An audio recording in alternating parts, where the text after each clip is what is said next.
Bem, nesse vídeo aqui eu vou tratar do assunto que mais tem sido noticiado essa semana, que é exatamente os ataques mais recentes a algumas igrejas católicas. E agora, por último, o ataque a igrejas católicas no Sri Lanka, com mais de 200 mortos e mais de 400 feridos. Isso, é claro, ressaltando o ataque à famosa igreja de Notre Dame, na França. Muito bem. Ressaltando também que esses ataques, eles não são algo novo. Isso já vem acontecendo há algum tempo, onde missas católicas são invadidas por militantes de movimentos revolucionários, católicos agredidos durante saída das missas, particularmente nos Estados Unidos, e isso ganha pouca repercussão, particularmente diante da gravidade da situação. Muito bem. Nas redes sociais eu conversei com algumas pessoas e eu disse, logo quando aconteceu o ataque a Notre Dame, o que eu disse, foi um atentado terrorista. Agora, no final dessa semana também, uma igreja no interior do Nordeste, aqui no Brasil. Então, vamos apagar essa ideia de coincidência, porque coincidências não existem. Esta é a minha opinião. Só que existe um projeto pós-moderno, como a gente chama, globalismo, chamados por outros, nova ordem, chamadas por outros, e que tem sido um dos temas centrais aqui dos meus vídeos, onde eu esclareço sempre com detalhes, buscando fundamentos teóricos, filosóficos, de como isso vem sendo tramado há pelo menos uns 200, 250 anos. Isso vai passando de geração em geração, adeptos vão se reproduzindo, uma verdadeira genealogia, que você pode encontrar aí, basta você estudar, e chega até os dias de hoje de uma forma bastante evidente. Se você observar, coincidentemente, com exceção do ataque do Sri Lanka, onde me parece que os terroristas não fizeram a mínima modéstia de serem reconhecidos como um ataque terrorista. Mas nos demais ataques a coisa foi um tanto discreta. Aqui no Nordeste, na França, em algumas igrejas francesas, e já de algum tempo, esses tais incêndios eles sempre começam pelo alto. Por cortinas, por telhados, algo estranho para o incêndio. Mas, quando você pensa que isso é um ataque terrorista, você observa que como as paredes dessas igrejas, catedrais, são feitas de pedra e não são inflamáveis. Então, nada como atacar pelas partes que podem entrar em combustão, como cortinas, telhados, etc. E aí a coisa literalmente despenca, desaba. Muito bem. Mas é importante lembrar que esse projeto ele já vem se desencadeando e faz parte desse projeto uma numerologia que é seguida à risca, apesar da pouca atenção que as pessoas dão. Se você observar na França, exatamente, aqui eu tenho de novo, vou reler a passagem do livro do Léon Ponsins, As Forças Secretas da Revolução, aonde o Léon Ponsins diz, abre aspas, o plano maçônico foi o seguinte: é preciso destruir a civilização cristã no mundo. O ataque deve começar pela França, que é a sua representante mais poderosa. É preciso aniquilar o que constitui a sua força, a monarquia e o catolicismo. Privada dessas bases, a ordem social ficará indefesa e será possível abolir a hierarquia, a disciplina, a família, a propriedade privada, a moral. Fecha aspas. Cá adiante, ele diz, abre aspas, se fosse francamente subversiva, se referindo à maçonaria, não seria tolerada. Não podendo abater com um só golpe o mundo cristão, a maçonaria avança gradualmente, aliando-se com países protestantes contra as nações católicas mais fortes, graças à unidade da direção romana. Vencida a Igreja Romana, a seita se voltará contra os aliados da véspera. Ou seja, vencida a Igreja Católica, uma estrutura hierárquica extremamente forte, muitas vezes imitadas por exércitos de nações na medida em que foram se constituindo esses exércitos. E aí o que eu observei durante essa semana também foram os pronunciamentos de algumas pessoas nas redes sociais se colocando como protestantes e achando bom o que tinha acontecido com a Catedral de Notre Dame. E sempre aqueles discursos de pouca cultura, culto à imagem, tal, aquela coisa toda. Muito bem.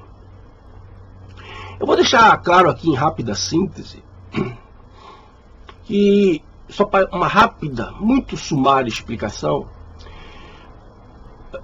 os católicos não são idiotas para cultuar a imagem pela imagem. Na verdade, se você for estudar sobre isso, sobre a história da Igreja Católica, você vai ver que a imagem ela aparece não correspondendo ao que está no Antigo Testamento que Deus abominava. Quando Deus está abominando o culto à imagem no Antigo Testamento, ele está abominando o culto às imagens dos deuses pagãos. Ele não está abominando toda e qualquer imagem, uma imagem qualquer. Ele está abominando a imagem aos cultos pagãos, aos cultos satânicos. A Igreja Católica ela adota uma forma pedagógica, digamos assim, de você relembrar certos dogmas cristãos católicos, e por isso que ela cria a imagem de santos e de santas, a começar pela própria cruz. Eu não quero a cruz, porque a cruz... Quando você lembra da cruz, você lembra de Cristo. Quando você lembra da cruz, você pode ser induzido a pensar nos ensinamentos que o Jesus Cristo nos trouxe para que nós pudéssemos retornar ao Pai Criador. Então, quando você está pensando que o catolicismo está cultuando a imagem no mesmo sentido da imagem que está sendo abominada por Deus lá no Antigo Testamento, isso é testemunho de ignorância. Você não conhece a dogmática católica, você não conhece a história da Igreja Católica, os porquês, e fica falando que não sabe. E com isso, você protestante abre espaço para que a desagregação entre os cristãos, tal como está programado e denunciado, se efetive. Porque no momento em que os cristãos deveriam se unir e protestar e se resguardar destes ataques, aí você começa a perceber a cisão. Quem é mais cristão, quem não é, qual é a verdadeira igreja, qual não é. Isto não é coisa de Deus. A cisão, o rompimento, a rivalidade, a inveja é própria do espírito de Caim. Caim pratica o primeiro homicídio em função da inveja. Homicídio significa destruição, aniquilamento. Então, quando você é imbuído pelo espírito da inveja, você está se vulnerabilizando a cometer diversos pecados graves que não por coincidência podem ser crime na lei. E aí, como eu disse, no momento em que os cristãos devem se unir, eles se separam em nome de verdades que particularmente os protestantes parecem não saber nem de onde é que veio.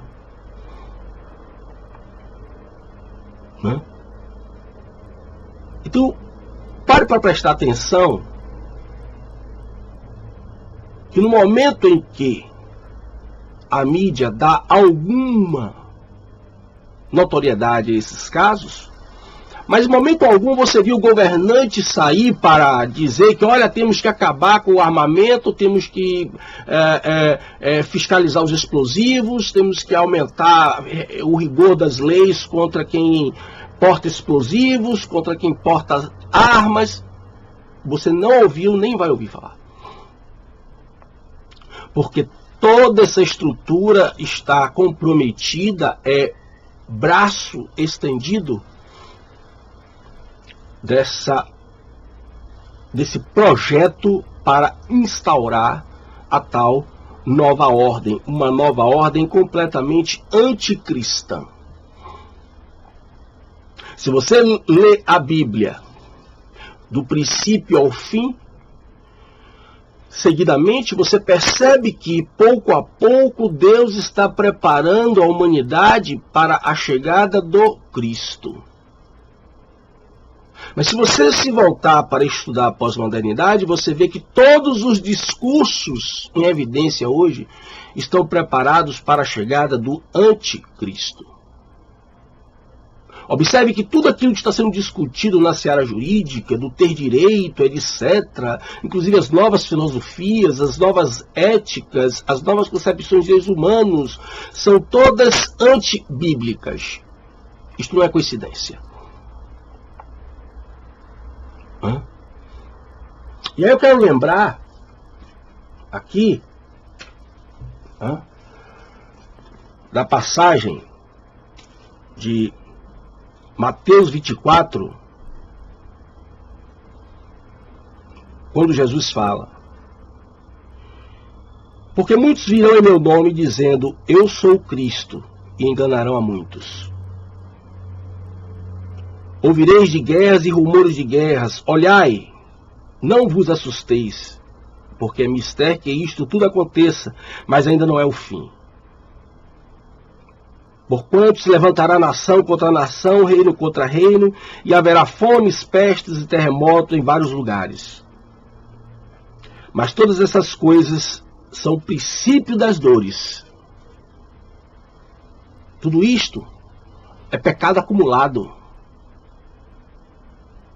Tudo isto são erros acumulados. Por isto, ele diz que é preciso que tudo isto aconteça. Esta catarse, esta purificação do pecado que nós, enquanto humanidade, acumulamos durante todo esse tempo, nos afastando tão inúmeras vezes da palavra sagrada. Nos afastamos voluntariamente. Não há mais nada que esteja escondido. Está tudo muito claro. Está tudo muito claro. Não há mais. Agora nós estamos, de fato, no momento apocalíptico do início da revelação. Cada um de nós está se revelando. De que lado está? O joio e o trigo estão se separando naturalmente. Voluntariamente, cada um está sintonizando com aquilo que é de Cristo e com aquilo que é do anticristo. O cuidado que você tem que ter é se você está realmente se sintonizando com aquilo que é de Cristo, ou aquilo que dizem que é do Cristo. A discórdia não é uma proposta do Cristo. Então, se os cristãos estão em discórdia um dos outros, isto não é de Cristo. Esta rivalidade, fruto da inveja, é o espírito de Caim em ação. E aí ele continua dizendo: nesse tempo muitos serão escandalizados e traiçoeirão uns aos outros, e uns aos outros se aborrecerão. E surgirão muitos falsos profetas e enganarão a muitos. E por se multiplicar a iniquidade, o amor de muitos se esfriará. Então a questão é esta. Precisamos reagir, porque no momento em que você denuncia as obras do demônio, você enfraquece as obras do demônio.